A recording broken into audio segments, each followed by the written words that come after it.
जी मानु जी लगवती तुलसी के गाछ। कहीं के लगौनी ससुर जी मानु जी लगवती तुलसी के गाछ।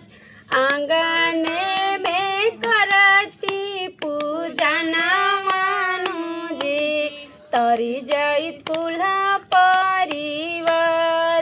आंगन में करती पूजन मानु जी तरी जाइत कुल्हा परिवार। कहे के लगौनी स्वामी जी मारुतियानु जी लगवती तुलसी के गाछ।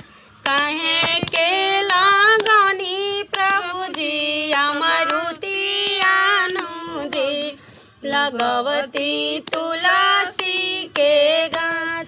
घुरुमी जलवा धरतीनु जी तरी जाइत कुल्हा परिवार।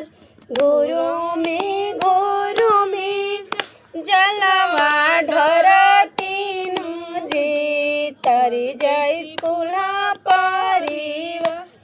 कहे के लगौला बबुआ मानु हो लगवत तुलसी के गाछ।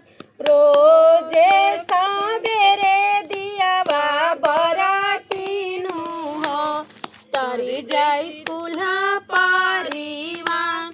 रोजे सांझ सबेरे दियावा बरतीनु हो तरी जाइत कुल्हा परिवार।